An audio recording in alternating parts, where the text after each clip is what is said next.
Bonjour à toutes et à tous, je m'appelle Jérôme Morlon, j'accompagne Stéphane sur cet événement et sur les autres événements d'ailleurs de Next Content depuis pas mal d'années.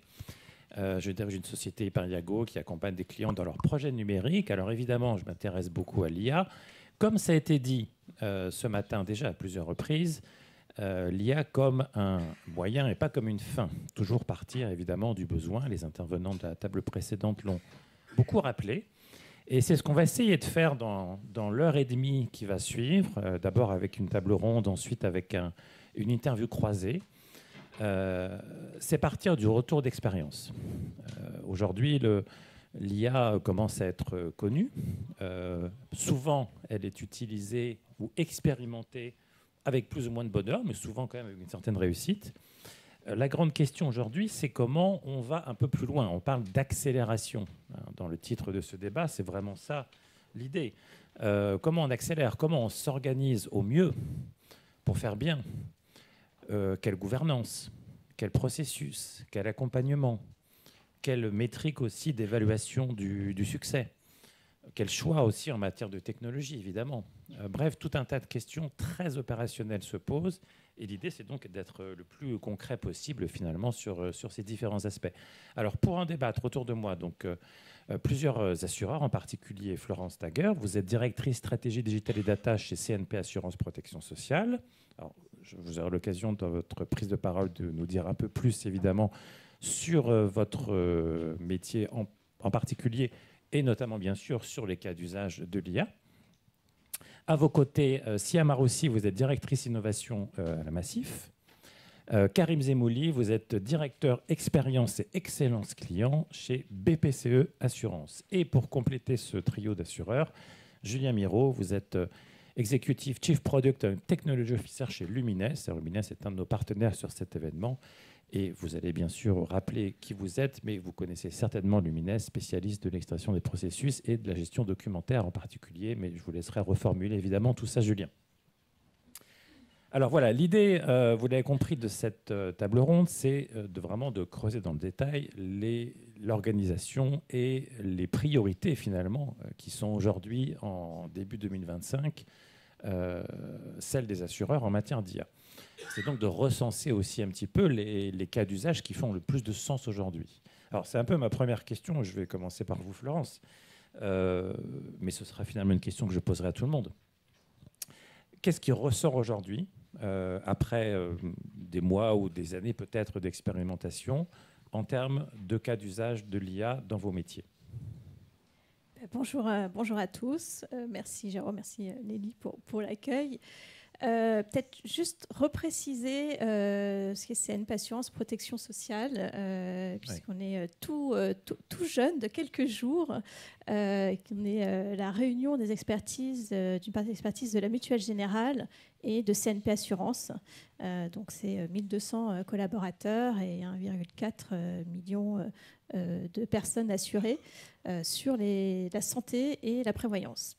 Et donc, évidemment, je ne vais pas vous parler juste de ce qu'on a fait sur les quelques derniers jours en tant que CNP Assurance, mais aussi de l'expérience côté Mutuelle Générale qu'on va évidemment poursuivre et consolider et accélérer, pour reprendre l'intitulé de la conférence, dans les prochains mois et années. Nos réalisations sur l'intelligence artificielle, elles ne sont pas nouvelles. Les premières datent de 2017-2018. Du temps où on recevait des courriers, si c'est une menée à disparaître, avec un enjeu qui était de numériser ces courriers, classer et pouvoir orienter directement ces documents vers les bonnes équipes dans l'objectif de pouvoir traiter plus rapidement les demandes. Et donc, ces projets d'intelligence artificielle étaient clairement voués à être industrialisés le plus rapidement possible pour pouvoir trouver aussi un ROI. Et donc, ce type de projet autour de la reconnaissance des documents, la lecture et puis la classification, c'est des projets qu'on a poursuivis au-delà de notre première histoire sur les courriers, qu'on a poursuivis sur l'analyse des devis, par exemple, pour aller plus loin dans l'automatisation des réponses, qu'on poursuit sur l'analyse des demandes entrantes, etc. Donc on a tout un premier sujet d'IA industrialisé autour de la thématique de la reconnaissance des documents.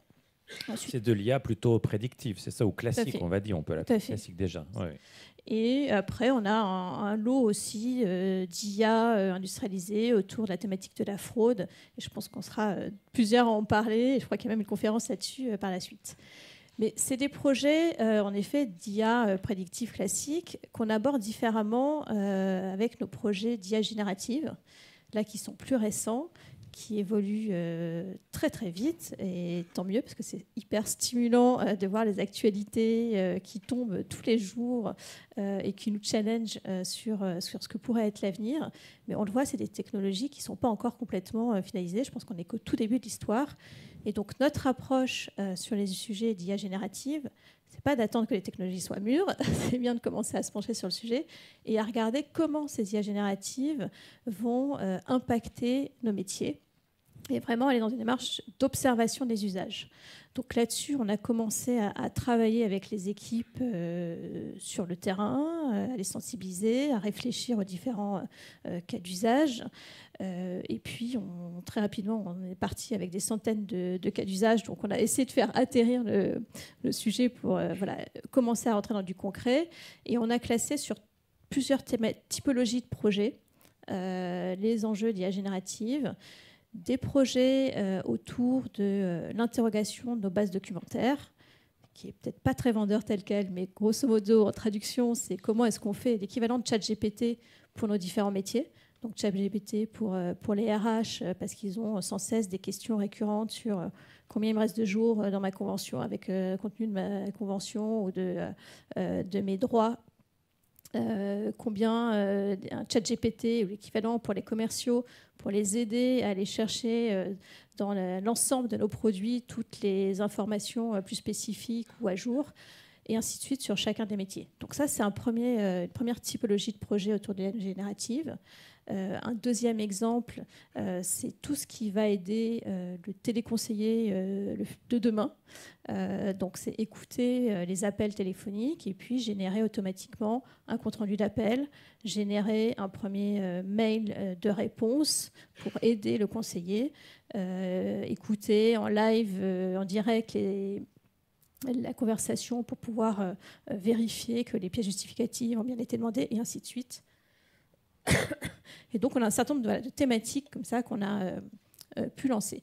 Donc, on est vraiment dans le cas des IA, on va dire classiques, dans une recherche de ROI, là où dans les IA génératives, on va regarder l'impact plutôt à moyen terme et commencer à prototyper, mais sans être dans une volonté d'industrialisation immédiate. D'accord, je comprends. Donc, l'IA générative, c'est pour peut-être un peu plus tard choisir les cas qui vont passer à l'échelle, en quelque sorte. Exactement. Karim Zemouli, chez BPCE Assurance, est-ce que vous avez à peu près le même type d'usage? Donc plutôt, si je comprends bien, Florence, plutôt orienté vers les collaborateurs internes, hein, si je comprends bien. Est-ce que chez BPCE Assurance, c'est la même approche aussi en termes de temporalité par rapport à l'IA générative en particulier, ou est-ce que c'est un peu différent? On se rejoint sur pas mal de points. Ce qui est important à noter, c'est que sur ce sujet-là, moi je dis souvent, il faut garder la tête froide. Pourquoi? Parce qu'on est dans beaucoup d'échanges, on nous explique où on en est, il faut absolument y aller, et que si on n'y est pas déjà, c'est qu'on n'a pas tout compris. Donc on a fait une approche assez pragmatique. Déjà, on s'est posé la question déjà de cartographier qu'est-ce qu'étaient les parcours, l'expérience client, puisque nous, en plus, en termes de clients, on en a trois types. Hein. On a le client final, le conseiller dans les réseaux, hein, Mon Coopérative et Caisse d'épargne, et on a nos collaborateurs. Donc déjà, on a ces trois niveaux, et ensuite, on a différents moments de vie avec les clients. Et donc, on a cartographié ces différents moments de vie. Et ensuite, on a à peu près, je dirais, trois typologies d'IA. Alors, on parlait tout à l'heure d'IA, on va dire, classique. Elle n'est pas si classique que ça, parce que la prédictivité, c'est là-dessus qu'on travaille. Donc, on a pas mal travaillé dans un premier temps sur ce sujet-là, notamment au profit des réseaux, à travers des scores de fidélité, de prédiction de résiliation. Bon, on s'inscrit dans une logique groupe. Et ensuite, là, on a vraiment travaillé sur ce volet-là. On y travaille, hein, même pas dire qu'on a terminé, au contraire. On est plutôt à se dire, demain, comment ces scores nous permettront d'avoir une meilleure relation, nous permettent finalement d'être plus pertinents dans des propositions, à la fois en flux en sortant, mais aussi en flux entrant. Hein. C'est important que dans la relation, quand on a des clients, parce que j'ai des équipes aussi du projet à des équipes très opérationnelles, donc c'est aussi avantageux pour travailler là-dessus. Ouais. Ensuite, on a un deuxième niveau, c'est tout ce qui finalement va faciliter la vie, notamment de nos conseillers, des clients et des conseillers, mais plus globalement, c'est à travers des chatbots, mais plutôt collaborateurs. Ouais. On est plutôt ce niveau-là. Donc on va parler de base documentaire, mais après j'aurai un élément assez intéressant sur le pilotage. Vous verrez que c'est très important d'accompagner au changement. Donc on va en parler après. Voilà, on en parlera, mais c'est fondamental. Donc on est sur tout ce qui est de chatbot, callbot, langage naturel, c'est des réflexions, c'est des outils déjà qui sont mis en route. Et on est aussi en parallèle avec c'est quoi l'étape d'après, notamment sur le volet IA générative à travers ces chatbots. Et ensuite on a tout ce qui est IA générative. Là aussi, alors c'est très récent, hein, c'est quasiment nous démarré en 2023. Voilà, on a commencé à se poser. Et on a des cas d'usage en se disant finalement où la technologie, la nouvelle technologie pourrait nous apporter du gain sur de l'existant déjà.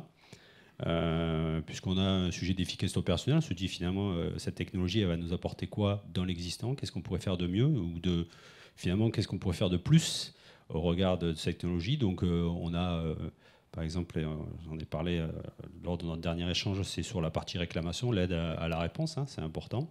Ça efface pas du tout le rôle du conseiller, mais ça lui permet de gagner du temps et finalement, dans une logique en plus de transparence vis-à-vis des clients, d'être encore plus ouvert au traitement de la réclamation, de l'ouverture. Il y a aussi un enjeu, nous, finalement d'ouvrir encore plus les vannes sur des sujets comme celui-ci. Est-ce que sur la générative, c'est industrialisé ce genre de choses ou c'est plutôt encore aussi, comme chez Florence, plutôt en termes d'expérimentation aujourd'hui et on attend un petit peu? En fait, normalement, on industrialise à la fin du premier semestre. D'accord. Sur la partie production et ensuite sur la partie indemnisation, sur la réclamation, on ira aussi dans la suite. Donc, d'accord. Ça va assez vite. En plus, sur des équipes resserrées, on met les bonnes compétences à tous les niveaux. On parlera aussi de ça, effectivement, quand on évoquera la manière dont on pilote tout ça. Si, pour compléter un peu sur ce tour d'horizon des usages, alors à la Massif, même question, comment vous utilisez l'IA à la fois prédictive, on va plutôt l'appeler prédictive que classique, effectivement, et l'IA générative, et puis là aussi, où est-ce que vous en êtes en termes de, on va dire, passage à l'échelle, industrialisation et est-ce que vous aussi, j'imagine que vous visez, comme l'a dit Karim, l'excellence opérationnelle avec l'IA? Alors effectivement, donc bonjour à tous. Pareil que ce qui a été partagé en termes d'expérience, l'IA en tant que telle, alors qu'elle soit prédictive, classique, etc. Je ne parle pas de l'IA générative. Bien sûr, il y a des cas d'usage qui ont été industrialisés depuis plusieurs années. On peut citer différents exemples, hein, que ce soit pour du back-office.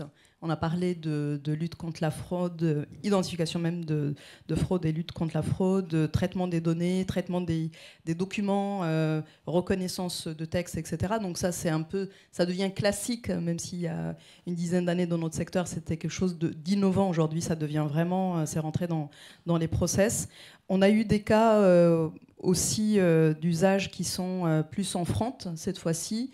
Je peux citer le chatbot, très classique, un chatbot sur le site qui va accompagner les assurés, les sociétaires. On va voir le SVLN, donc le service interactif vocal qui permet d'orienter des personnes qui vont appeler, mais en langage naturel. Donc le SVI existe depuis déjà pas mal d'années, mais avec un langage naturel.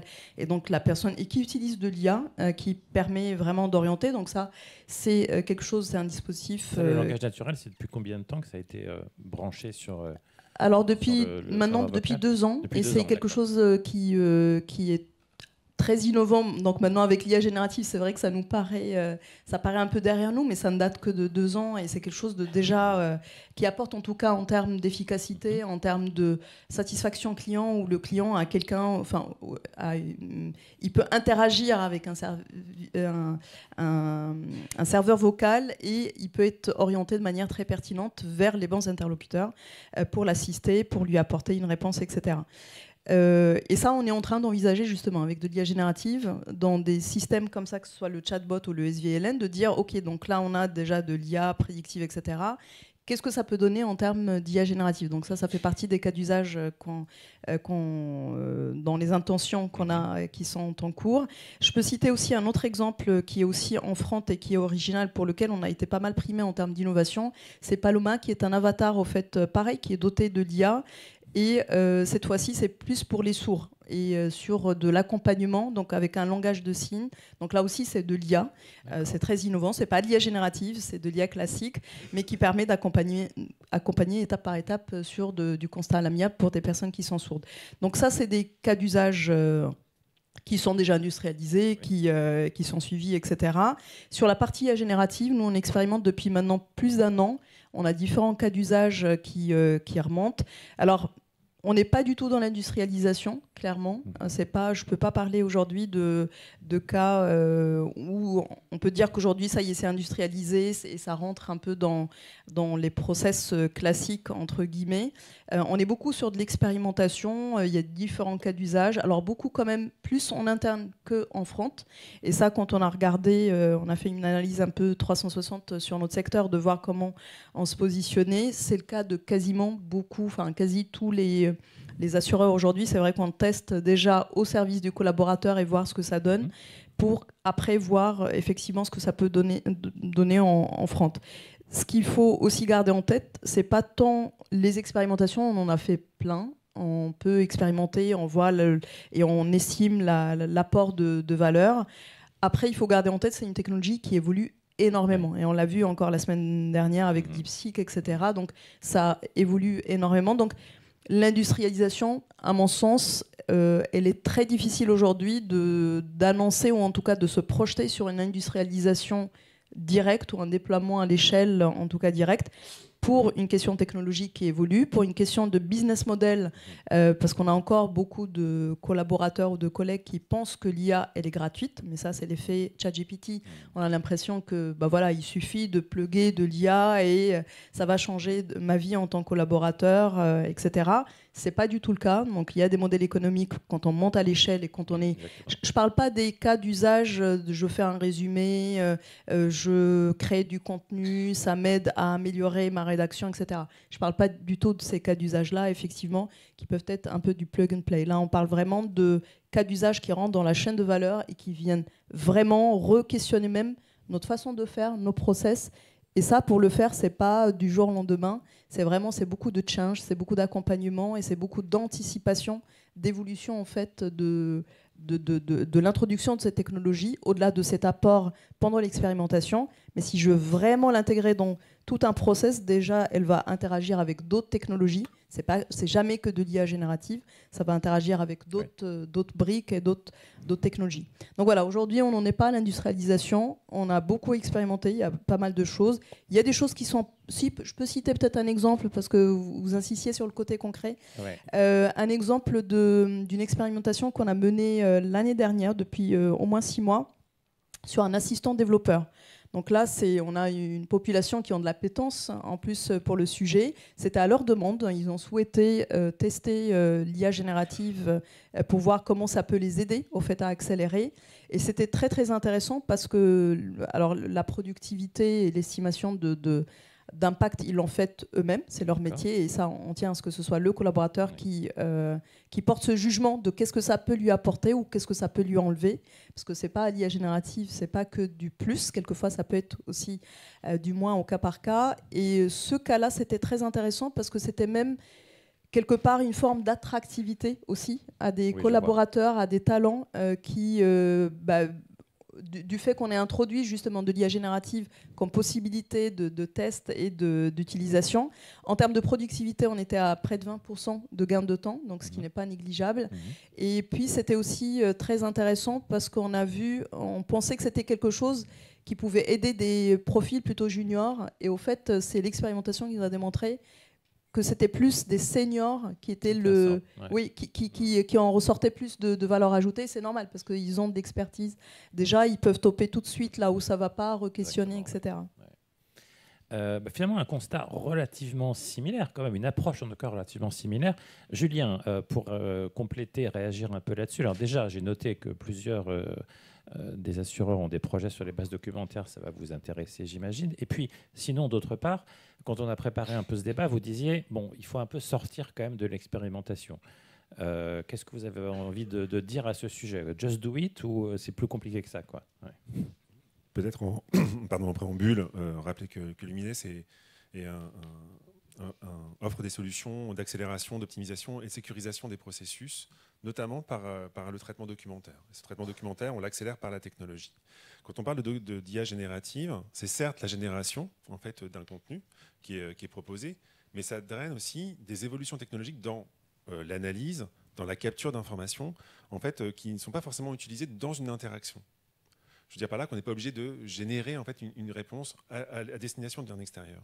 Et donc, de notre point de vue, en fait, ces progrès technologiques avec les nouvelles IA, elles permettent de pouvoir traiter en fait, des processus différemment. Là où en fait, on ne savait pas traiter certains documents, maintenant on sait le faire. Là où on ne savait pas les traiter rapidement, maintenant on peut savoir le faire. Et donc, quand on est dans une expérimentation à destination de l'extérieur, eh bien, en fait, on a une exigence qui est très forte. Vous tous, en fait, dans ce métier de l'assurance, en fait, la connexion avec vos assurés, surtout au moment où ça peut être compliqué, elle est très importante. Et nous, notre conviction, c'est qu'on va plutôt se positionner au niveau du back-office et améliorer le service que vous allez proposer, d'une part par une efficacité opérationnelle, vous en avez parlé, qui impacte votre prix, et donc du coup, vous faites des économies tout en gardant votre exigence de satisfaction client. Deux, par plus d'interactivité. Vous avez déjà des parcours. Eh bien, en fait, la nouvelle technologie permet de les enrichir en fait, différemment et de manière plus simple maintenant, je trouve. Et puis le troisième élément, c'est en fait une certaine maturité. Effectivement, l'IA existe depuis très longtemps, nous on l'utilise depuis 15 ans, notamment pour la partie typologie de documents.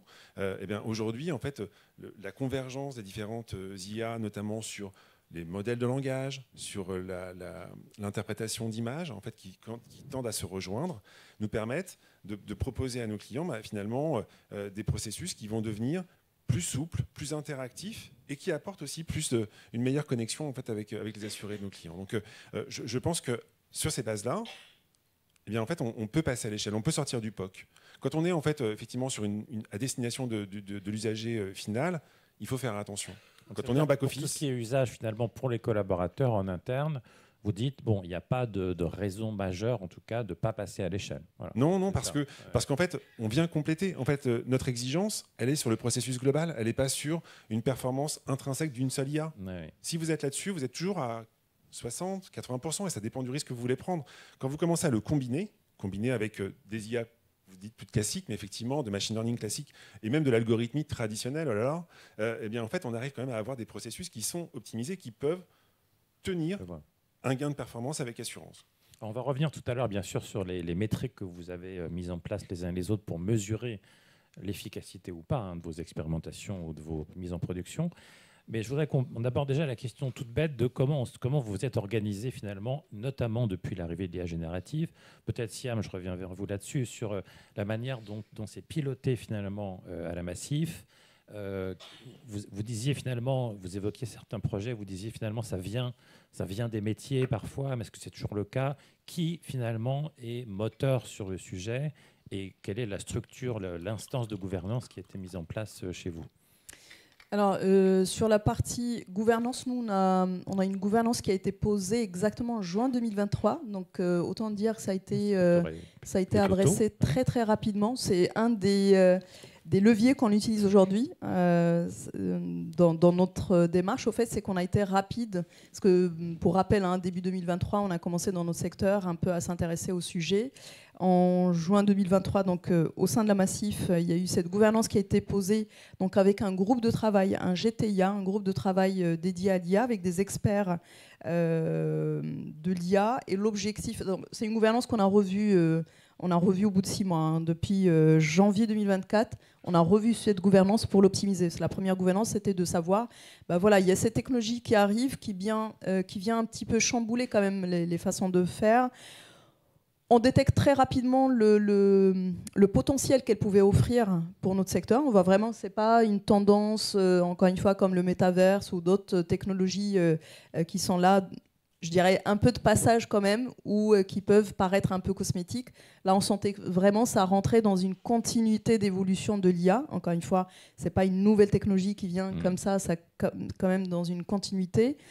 Et on a souhaité, au fait, avoir une idée claire sur quel est cet apport, comment on peut s'y projeter, comment ça se passe ailleurs aussi, même au niveau international, etc. Et à partir de là, il y a eu cette décision de créer ce groupe de travail pour justement poser une gouvernance, une façon de faire, une articulation. Alors, je ne l'ai pas rappelé, je n'ai pas présenté Massif, je pense à un groupe qui est assez connu, très connu. Massif, donc on est un groupe mutualiste, on est 12 000 collaborateurs.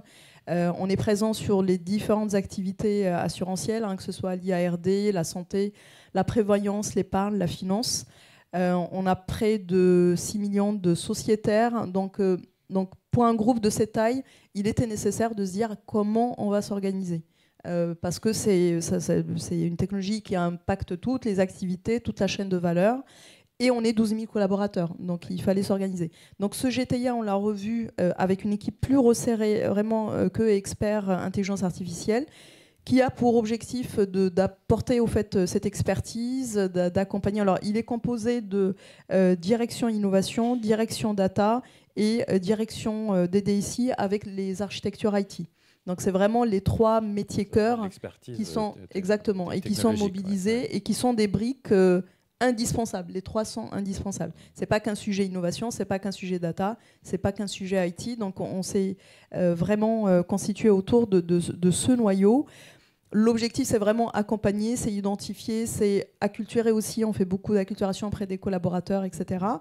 Et on a une deuxième instance à côté qui a un GTIA élargi avec toujours ce noyau, mais avec des fonctions qui étaient très très importantes à mobiliser très rapidement. Donc on va avoir des fonctions de risque, les achats, le DPO, le juridique, le RSSI, donc tous les sujets qu'il fallait adresser pour justement poser un cadre un peu de conformité réglementaire, parce que il en faut aussi.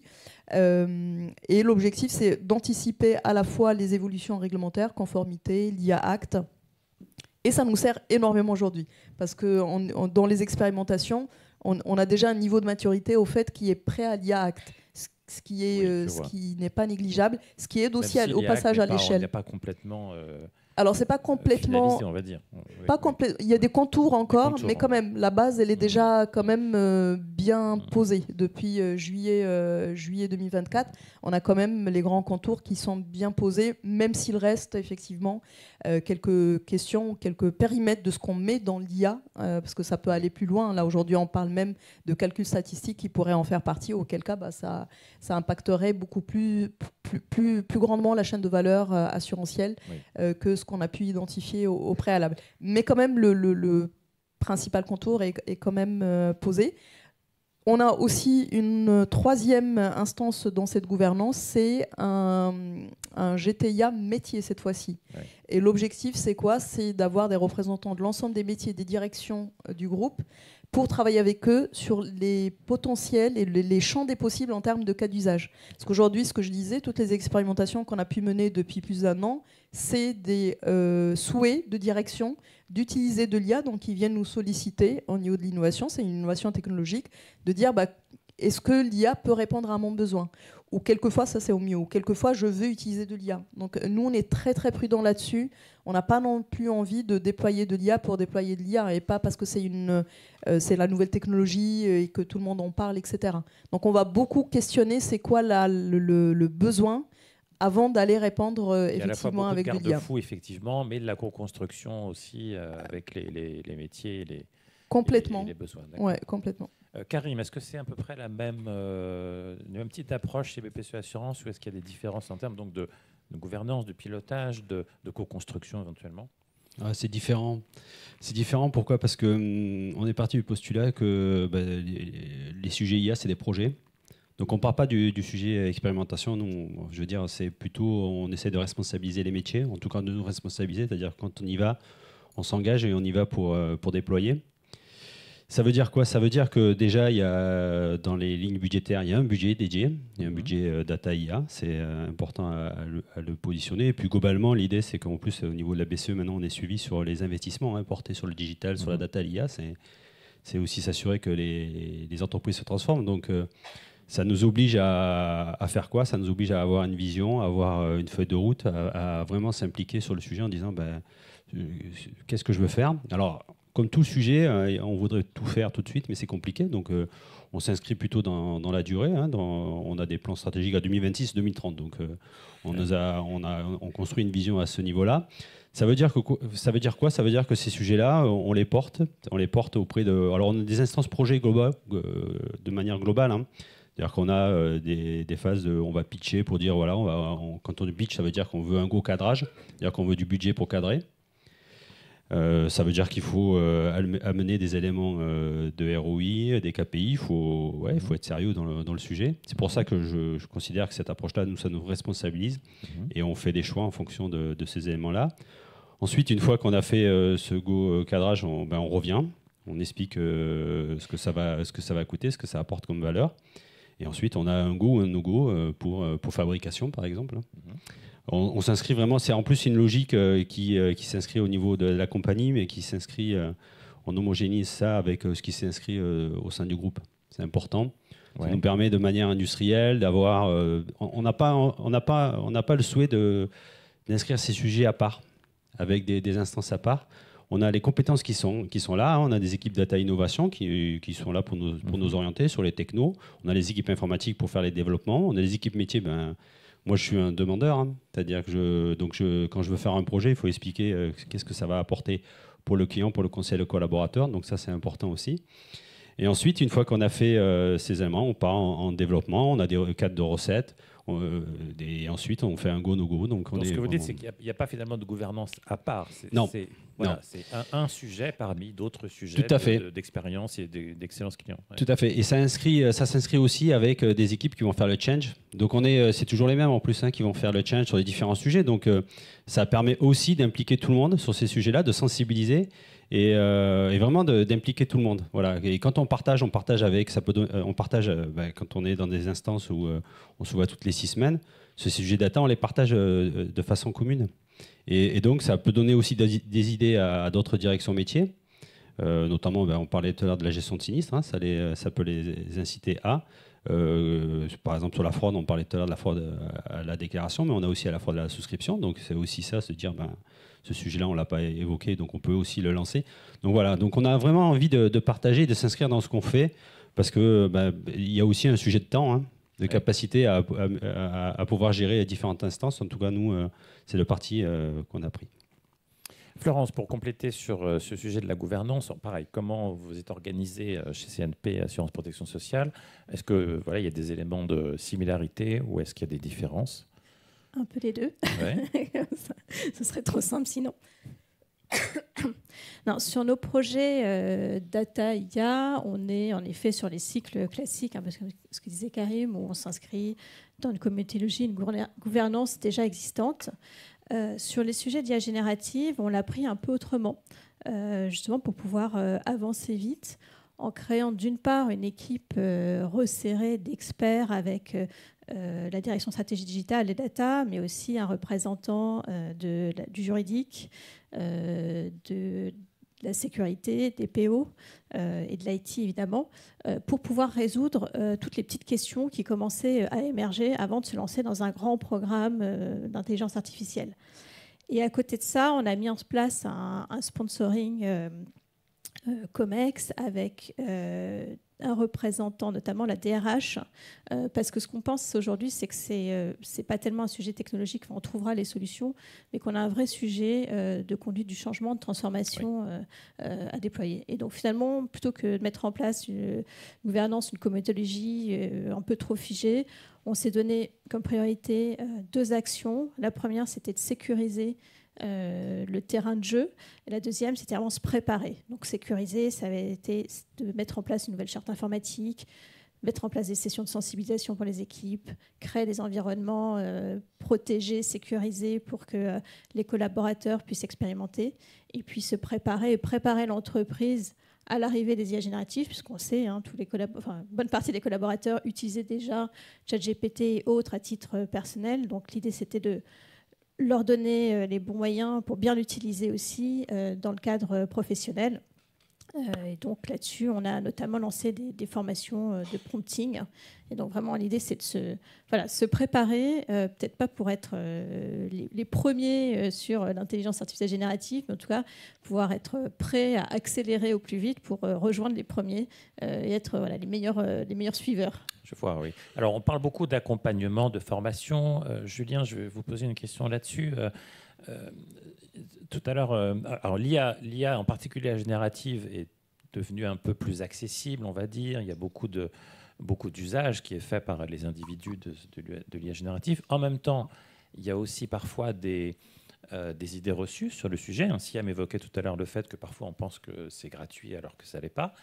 De manière plus générale, il y a quand même pas mal d'éléments aujourd'hui qui rendent le sujet plus complexe qu'il ne paraît au premier abord. Le phénomène des hallucinations, le phénomène aussi des niveaux de tolérance qu'on peut accepter ou pas, bien sûr le cadre réglementaire, etc. Cette question du coût aussi. Enfin, il y a tout un tas d'éléments finalement de difficultés qui surgissent. Et l'IA générative, par définition, n'est jamais parfaite aussi. Elle est alimentée par des données qui sont parfois imparfaites et elles peuvent produire des résultats qui sont aussi parfois imparfaits. Donc face à tous ces éléments un peu de difficulté ou de doute, comment, à votre avis, on fait pour surmonter, disons, ces différents obstacles? Alors, même si Lumines est d'abord un acteur technologique, je dirais qu'on commence par la fin, par le résultat qu'on attend. Ouais. En fait, l'IA pour l'IA, vous l'avez tous dit, ça serait comme faire de l'informatique pour de l'informatique. C'est quoi l'idée derrière? C'est quoi la valeur qu'on en attend? L'IA, c'est une brique complémentaire avec une complexité un peu nouvelle. Et donc, qui peut demander effectivement une gouvernance un peu particulière qui vient au croisement des équipes informatiques, des équipes data, de l'équipe digitale, innovation réglementaire, etc. Et donc, partir du résultat, partir d'un cas d'usage en fait concret, ça permet aux entreprises de voir à quoi ça va servir. Et à partir de là, en fait, alors nous, parce qu'en fait, on est pour le coup un fournisseur de solutions en fait qui utilise la technologie, on amène tout le cadre réglementaire. Et donc, on permet, je crois, en fait, de pouvoir faciliter les discussions entre les différents départements de l'entreprise qui s'interrogent sur l'IA. On arrive avec le cadre réglementaire, on arrive avec le cadre juridique et on arrive aussi avec un cadre technologique. Parce que aujourd'hui, tout le monde en fait est capable d'utiliser de l'IA et de l'IA générative ou de l'IA tout court. Donc, à un moment donné, comment en fait on va s'en servir et à quoi ça va servir? Arriver déjà avec un résultat, ça permet aux équipes qui sont dans les assurances en fait de pouvoir se projeter sur des cas d'usage, de pouvoir se dire ça existe déjà, donc je vais peut-être le consommer directement. Mais par contre, je peux utiliser en fait un même modèle d'information, un même modèle de données pour pouvoir l'utiliser sur un autre cas d'usage qui m'est propre là. Parce que une des grandes valeurs en fait, ce qui fait la valeur en fait d'un projet informatique, qui intègre de l'IA ou pas, c'est quand même finalement la connaissance en fait de ce qu'on en attend, la connaissance de l'entreprise, la connaissance de la valeur qu'on veut proposer en fait à l'usager. Donc, pour pouvoir faire ça, je pense qu'un bon moyen, quand même, c'est de toujours partir de la fin. Finalement, qu'est-ce que j'en attendrai à la fin? Qu'est-ce que ça va donner? C'est quoi ce que ça change pour mon client? Qu'est-ce que ça change pour mon PNL? Qu'est-ce que ça change en fait pour ma profitabilité ou mon expérience client? Parce que effectivement, derrière ça, en fait, il n'y a pas tout le temps derrière l'efficacité, il y a quand même de la rapidité, de la fluidité, et ça, c'est plus agréable en fait pour les personnes qui sont en contact avec leur compagnie d'assurance, par exemple. D'accord, merci Julien. Alors, Florent, je vais revenir un petit peu vers vous, puisqu'on parle de solutions, puisqu'on commence à parler aussi de choix finalement. Est-ce qu'il y a des choix technologiques forts qui sont faits déjà chez vous, ou est-ce que vous êtes plutôt agnostique en termes de solutions, de technologies, parce que justement, vous êtes encore en phase de recherche un peu sur le sujet?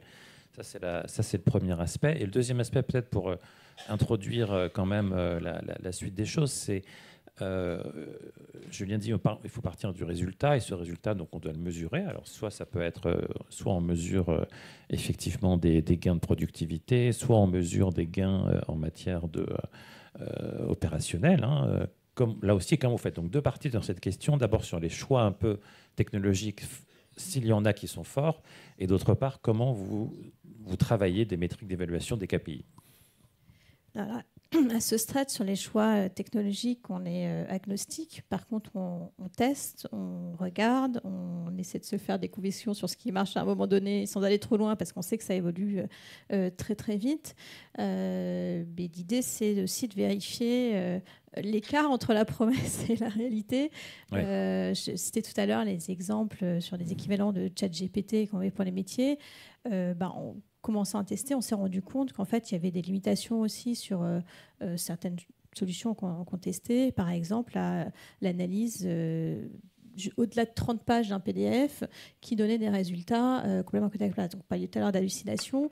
Voilà, il peut y avoir des limites qui seront très prochainement levées. Mais en tout cas, aujourd'hui, tout n'est pas prêt. Donc, c'est pour ça qu'on est vraiment dans la partie observation. Après, sur nos IA, là, on a un socle technique d'entreprise classique, mais sur lequel on va rajouter des grilles d'évaluation aussi de nos IA.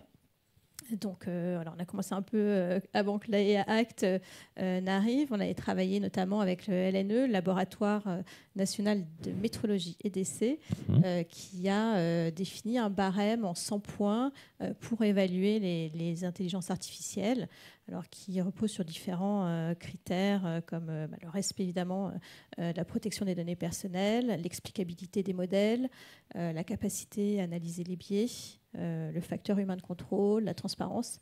Je ne vais pas citer les 100. Non, mais c'est vrai que c'est important. Du coup, ça donne une première évaluation et du coup, on a fait un premier test sur une dizaine d'intelligence artificielle en production et ça nous donne déjà un certain nombre de bonnes pratiques et de garde-fous aussi pour lancer des projets. Et puis, il faut avoir conscience effectivement des biais, il faut avoir conscience des limites et finalement se fixer un niveau de ce que j'appelle un niveau de tolérance. C'est un peu ça. Tout à fait. Et ça nous permet aussi de nous poser aussi la question en début de projet. Comme le disait Julien, on ne va pas faire de l'IA, faire l'IA. Finalement, dans certains cas, certes, l'IA est une excellente solution, mais ce n'est pas forcément la meilleure solution. Donc parfois, on va choisir plutôt un algorithme qui va donner peut-être une performance un petit peu moindre, mais un niveau de fiabilité suffisant pour ce qu'on cherche à atteindre. Et il faut vraiment regarder en coût complet, c'est-à-dire qu'il y a ou en bénéfice complet, mais sur une IA, il faut aussi penser aux impacts en termes quel est le niveau satisfaisant, quel est l'impact aussi en termes écologiques, en termes d'explicabilité de modèles et autres, pour bien mesurer aussi le risque qu'on prend parfois en utilisant des IA. Oui, c'est un peu l'éternel débat entre qu'est-ce qui est de l'IA et qu'est-ce qui est de l'automatisme et dans quel cas l'un ou l'autre est plus efficace. Il faut être un peu pragmatique finalement, c'est un peu, je crois, votre cas aussi à la Massif Siam. Donc même question sur les choix technologiques et sur les critères d'évaluation en fait, du succès. Qu'est-ce que vous avez mis en place pour mesurer? Est-ce que vous mesurez des choses déjà? Alors, vous avez déjà un petit peu évoqué un cas d'usage tout à l'heure sur les développeurs avec des gains de temps importants. Est-ce qu'il y a d'autres choses? Alors sur les choix technologiques, il n'y a pas un choix d'arrêter, ne serait-ce que du fait que la technologie elle évolue énormément. Donc c'est pas quelque chose de figé, et ce serait une erreur de le figer tout de suite, parce qu'on le voit encore une fois, c'est une technologie, chaque semaine on a des nouveautés, on a des développements, etc.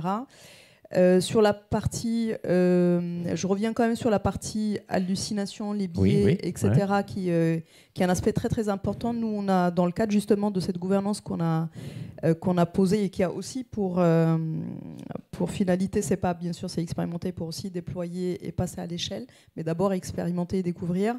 Il y a tout un accompagnement en introduction avant même d'expérimenter, c'est la partie acculturation. Et notamment acculturation auprès de l'ensemble des collaborateurs sur c'est quoi l'IA, c'est quoi l'histoire de l'IA, c'est quoi, quand on parle d'IA générative, d'IA prédictive, etc., c'est quoi la différence? Donc avoir ce niveau de connaissances qui soit conforme, on va dire, au même niveau pour l'ensemble des collaborateurs. Et derrière, il y a un zoom un peu sur c'est quoi les opportunités et qu'est-ce que ça apporte au fait qu'en plus cette nouvelle technologie, pourquoi on s'y intéresse, donner du sens. Et ensuite, on met quand même en garde sur un certain nombre de risques, et notamment les biais, les hallucinations, les deepfakes, etc., pour que la protection des données, parce qu'on est tenu quand même par le RGPD, il ne faut pas l'oublier, d'où justement cette gouvernance qui a été posée pour être justement un garde-fou sur qu'est-ce qu'on peut faire ou pas faire avec les datas dans le cadre de l'utilisation de l'IA générative. Et après, sur l'approche de déploiement un peu plus large, alors c'était la deuxième partie de votre question, hein, c'était... Ma question, c'était plutôt sur la manière dont vous évaluez voilà, sur la partie mesurabilité et évaluation. La mesurabilité, si vous voulez, effectivement, voilà, l'évaluation en fait de est-ce que cette expérimentation va pouvoir passer à l'échelle, va pouvoir... Qu'est-ce qui fait qu'on la passe à l'échelle ou pas? Qu'est-ce que vous mesurez en particulier? Est-ce que c'est la productivité seule? Est-ce que c'est autre chose? J'ai l'impression que c'est plus global. Non, c'est plus global. Ça s'intègre complètement, c'est plus global, effectivement. Alors, au fait, nous, aujourd'hui, on traite... on a posé cette gouvernance, mais on utilise déjà les dispositifs existants. Pour tout ce qui est innovation, et notamment innovation technologique, on a un parcours Open Innovation, donc qu'on utilise aussi pour les projets IA de manière classique, entre guillemets, mais qu'on a dû adapter justement à des problématiques d'IA générative et d'IA de manière globale. Et comme tout projet, au fait, on se pose la question au moment du cadrage, déjà on rechallenge c'est quoi le besoin, etc. Et effectivement, c'est pas l'IA pour de l'IA, il y a d'autres solutions très très simples quelquefois qui y répondent, qui ont beaucoup moins d'impact, moins de coûts, etc. Et dans le cadre de ce parcours d'Open Innovation, forcément à un moment donné, on se pose la question de comment on va mesurer, c'est quoi la création de valeur au fait de cette innovation et de cette pratique, et comment on va le mesurer. Donc il y a des KPI qui peuvent être très très différents en fonction des cas d'usage. C'est pas toujours les mêmes. Là, j'ai cité tout à l'heure pour l'assistant développeur avec de l'IA générative, c'était le temps gagné. Quand je fais mon développement, est-ce que ça me fait gagner du temps? Ou au contraire, ça aurait pu être le contraire. Ça prend plus de temps, et on a eu des témoignages de d'autres groupes où quelquefois ils se sont rendus compte que ça leur prenait plus de temps qu'autre chose, même dans une phase un peu de déploiement plus large. Donc il y a aussi quel confort elle apporte aux collaborateurs. Ça, c'est très très important. Parce que nous, on part du principe, l'IA générative, elle est au service de l'ensemble des collaborateurs.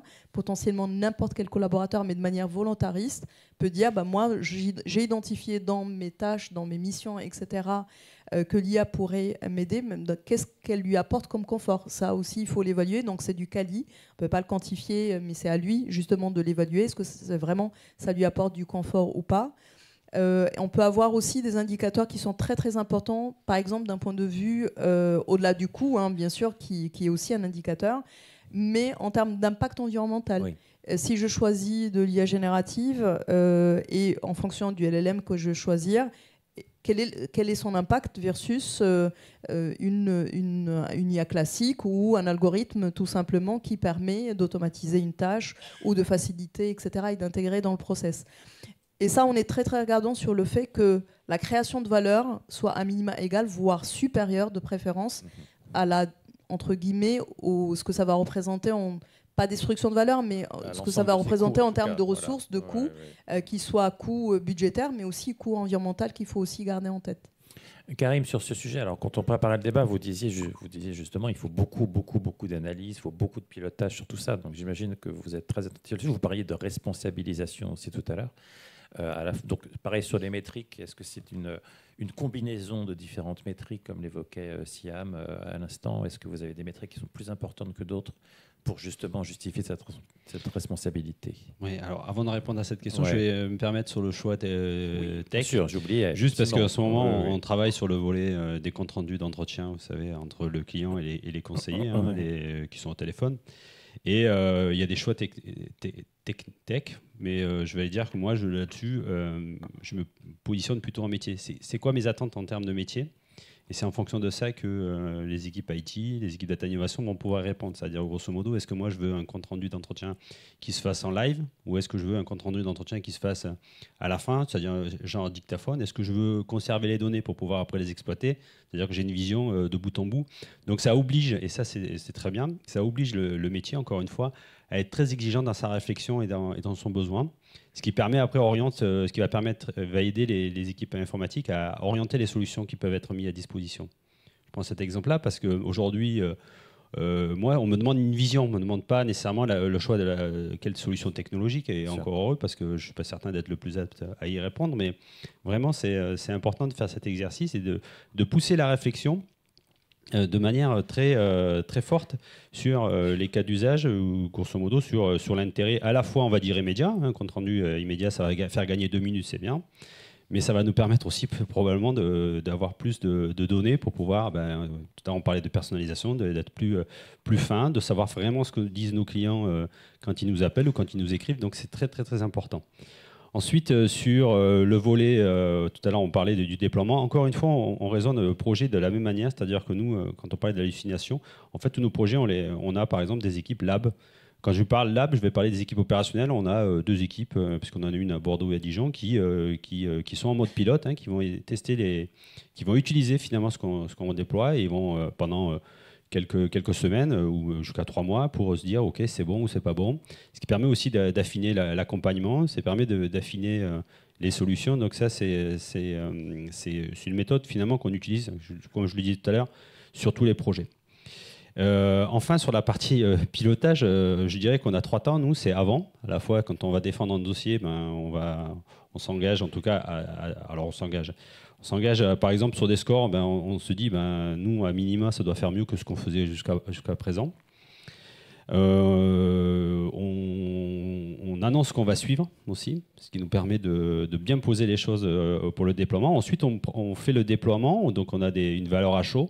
On voit tout de suite ce que ça va générer. Donc ça oblige aussi le métier à suivre ce qui est fait, à le piloter et à restituer très rapidement les premiers KPI, en tout cas les premiers indicateurs, et les suivre dans le temps.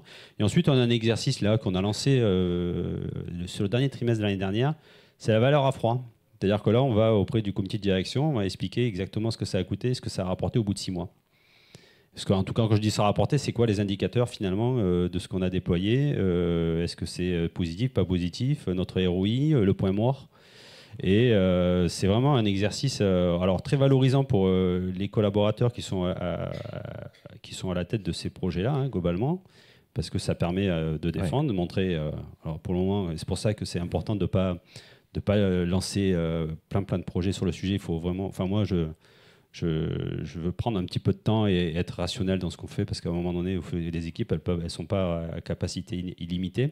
Donc cet exercice-là de valeur à froid à 6 mois, il est important parce que ça nous permet d'alimenter les futurs projets aussi.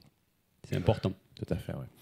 Julien, pour compléter sur le sujet des indicateurs, des métriques, etc., j'ai l'impression, en entendant les différents assureurs, que il y a un consensus sur le fait que les gains se mesurent de manière globale, hein, pas uniquement d'ailleurs sur l'IA, mais je pense que vous souscrirez aussi à cette vision-là. Est-ce que sur l'IA en particulier, on en attend trop finalement? Est-ce que les gains de productivité, par exemple, qu'on annonce sont surestimés ou pas? Quel est votre avis un petit peu là-dessus?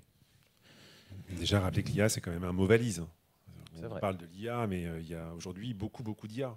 Et c'est une activité qui existe depuis 15-20 ans maintenant. Donc, une fois qu'on s'est dit ça, c'est aussi différents métiers. Donc, en fait, quand on fait de l'IA, en fait, de quelle IA on parle? Et donc, quand on se parle après ensuite d'un socle technologique, alors chez Lumines, on travaille effectivement dans un cadre réglementé. On travaille avec les banques, les assurances, la santé. Donc, en fait, ce cadre-là, on travaillait déjà avant l'IA dans ce cadre-là. Et donc, quand on va mettre de l'IA dans nos processus, on va intégrer l'IA dans ce cadre réglementaire que vous connaissez très bien. Une fois qu'on s'est dit ça, en fait, après, c'est effectivement quelle promesse on tient et comment on la tient. Donc, moi, je souscris complètement à l'approche, effectivement, d'un résultat avec un objectif, et d'un objectif qu'on mesure. Par contre, on va le mesurer, en ce qui nous concerne, parce qu'on travaille sur le processus, sur la totalité du processus. Et là où, en fait, je pourrais avoir en fait, une approche où je me dis, si on reprend l'exemple des comptes rendus, je veux qu'on compte rendu, je n'y retouche pas dans 80% des cas. Ça peut être un premier métrique. Un autre métrique peut être dire aussi, je veux que 80% du compte rendu soit réutilisable. Ça peut être un autre métrique. En ce qui nous concerne, en fait, on va plutôt partir d'une approche, on va dire, plutôt une approche de performance.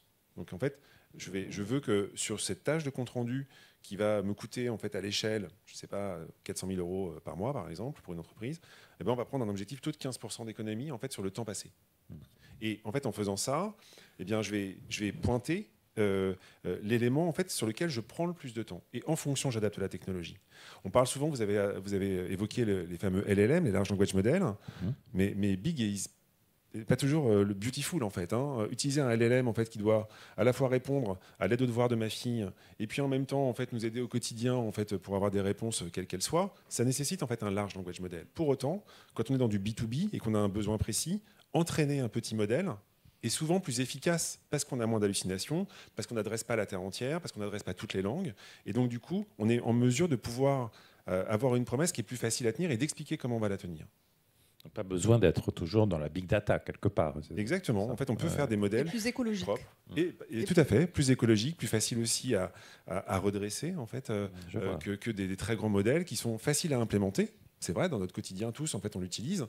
Pour autant, en fait, aller changer un biais sur ChatGPT, c'est impossible aujourd'hui.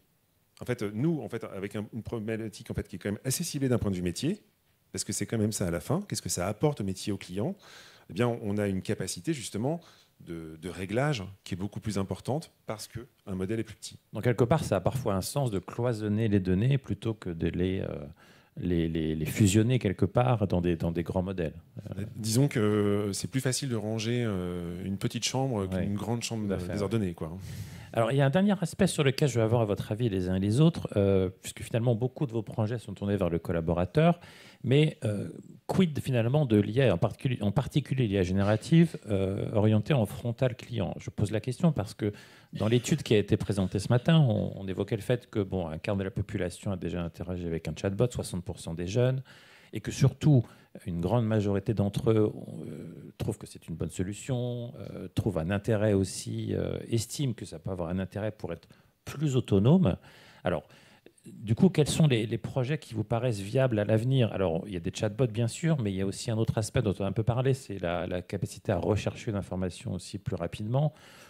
Voilà, qui veut réagir sur ce sujet-là ? Siam, peut-être ? Oui. Oui, je peux prendre rapidement.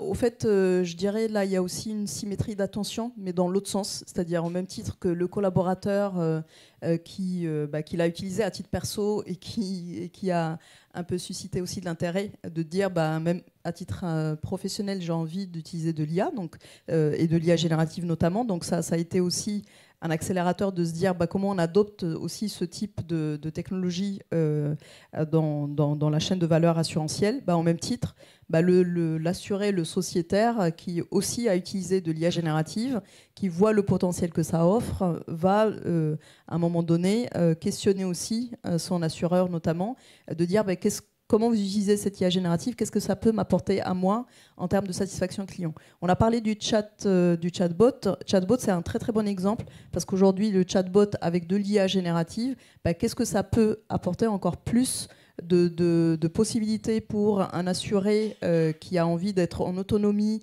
et avec un côté instantané, d'avoir une réponse à une question par rapport à ses garanties, mais aussi avoir du conseil, etc.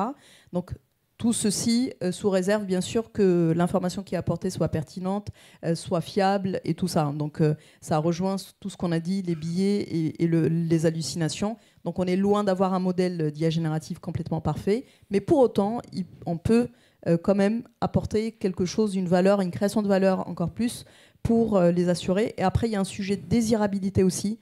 À la première table ronde, on a parlé du design de service. Ça, c'est très, très important aussi d'avoir cette approche aussi d'un point de vue utilisation de l'IA générative et d'avoir cette approche un peu aussi design et écoute client. Est-ce qu'il y a une désirabilité de la part du client d'avoir juste un chatbot, même s'il est doté de l'IA générative, ou il veut quand même avoir un humain, ce qui reste quand même, je partage complètement ce qui a été dit dans la première table ronde avec Covea, avec des études où non, les assurés, les sociétaires sont on demande d'avoir de l'humain. Et surtout dans des situations, effectivement, quand ils nous appellent, un cas de décès, de perte d'autonomie, d'accident, voiture, etc., ils ont besoin de l'humain, ils ont besoin aussi d'écoute. Julien, peut-être sur ces nouveaux aspects aussi frontal client, en particulier c'est peut-être sur l'IA appliquée à la recherche. Alors ça ne concerne pas forcément nos assureurs, puisque ce serait plutôt pour comparer, disons, des contrats d'assurance. Qu'est-ce que vous pensez de ce cas d'usage vous qui êtes un spécialiste de la gestion documentaire? Alors, il y a le document et puis il y a le contenu. Et c'est vrai qu'il y a eu beaucoup de progrès sur l'interprétation de contenu. Les fameux large language models en fait, permettent de comprendre une phrase. Après, ça dépend de l'exigence qu'on y met. Vous avez parlé du chatbot. Le chatbot, c'est bien, à condition qu'effectivement, la réponse qui soit apportée, elle soit fiable, qu'elle ne mette pas en fait, l'assurance dans une position un peu délicate, parce que finalement, la réponse, elle est un peu à côté. Alors, si elle est à côté, ça peut agacer la personne qui recherche l'information, mais ça peut aussi l'orienter du mauvais côté. On travaille aussi, au-delà des assurances, avec la donnée juridique, où là, il y a une exigence extrême sur la réponse. Et dans ce cas-là, on s'aperçoit que notre exigence, elle sera pas du tout à 100%. En fait, on travaille avec un organisme public en fait, qui traite du journal officiel. Et quand il s'agit de pouvoir traiter le texte de loi, eh bien, en fait, on va plutôt avoir une exigence à hauteur de 40%. 40% d'accélération en fait, du travail d'un juriste, parce qu'effectivement, le mot a un sens. Le mot juste, en fait, doit être gardé. Et ça, eh bien, en fait, on peut apporter déjà 40%, c'est énorme, hein, 40% de gain de productivité. Il n'y a pas beaucoup de projets qui peuvent apporter autant de retour sur investissement. Mais pour autant, on n'a pas du tout l'ambition de remplacer un juriste avec une intelligence artificielle. Donc, sur cette dimension interprétation de contenu, trouver en fait la bonne réponse, il y a le vecteur. Le chatbot est un vecteur. Mais finalement, de quoi on se parle? On se parle en fait d'apporter une bonne réponse en fait, à la personne qui recherche. Que ce soit à travers un chatbot ou une foire aux questions, si la foire aux questions elle est super bien construite et qu'on trouve la solution immédiatement, il n'y a pas besoin d'un chatbot. L'important, ça sera plutôt d'arriver à bien comprendre finalement le parcours qui va être posé pour apporter de la complétude, pour apporter de la fluidité et pour apporter en fait la bonne expérience et la bonne réponse en fait, à la fois à l'utilisateur et à la fois à l'agent. Très bien. Écoutez, merci à tous les quatre pour votre expertise, pour votre retour d'expérience. Je vais vous laisser regagner la salle. Vous pouvez les applaudir.